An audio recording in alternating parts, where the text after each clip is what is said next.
कन्हार माटी पिवरा रंग मटासी है गड़बटिया के मोट हा चाऊ जेमा मीठा थे वो बासी है सागमा जैसे जीबी कांदा सागमा जैसे जीबी कांदा अब सुरहा कढ़ी है वैसे है हमार महतारी जेकर बोली छत से गढ़ी है जेकर बोली छत से गढ़ी है। अब एक बार पूरा निवेदन करे के प्रयास करो जोरदार जयकारा के साथ ताली की आवाज बोलो छत्तीसगढ़ हिंदाई की। देखो दाई हो आप मन महतारी हो हमार छत्तीसगढ़ हिंदाई घलक महतारी है तो एमा भेदभाव नहीं होना चाहिए दिल से निवेदन है ना। ताली की आवाज में कमी नहीं होना चाहिए। बोलो छत्तीसगढ़ हिंदाई की। अब सबके बीच बहुत सुंदर धरती वंदना लेकर आ रहे हैं आगर आनंद और दीदी धरती आनंद की सुमधुर आवाज पर लीजिए।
सोना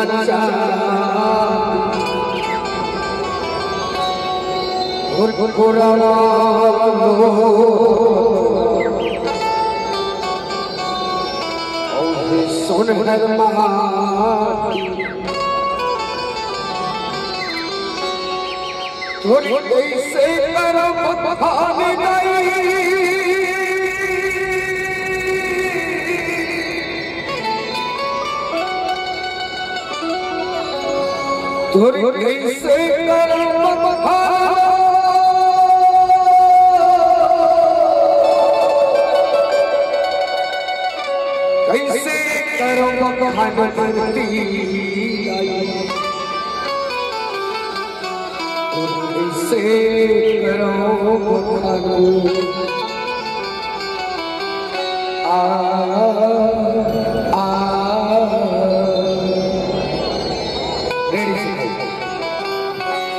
कैसे करो मखन भाई और कैसे करो बताओ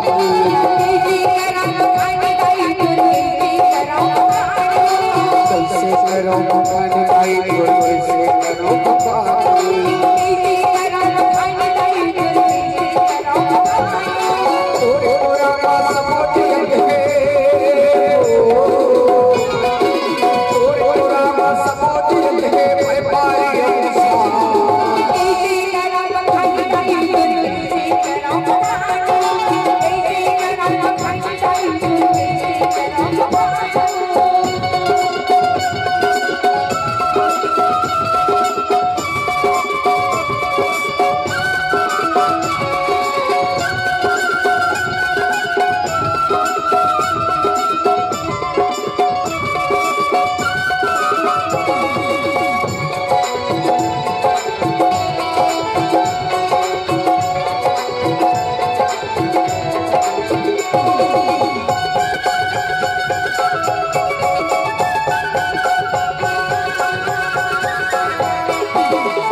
जी आपको सुनकर उसका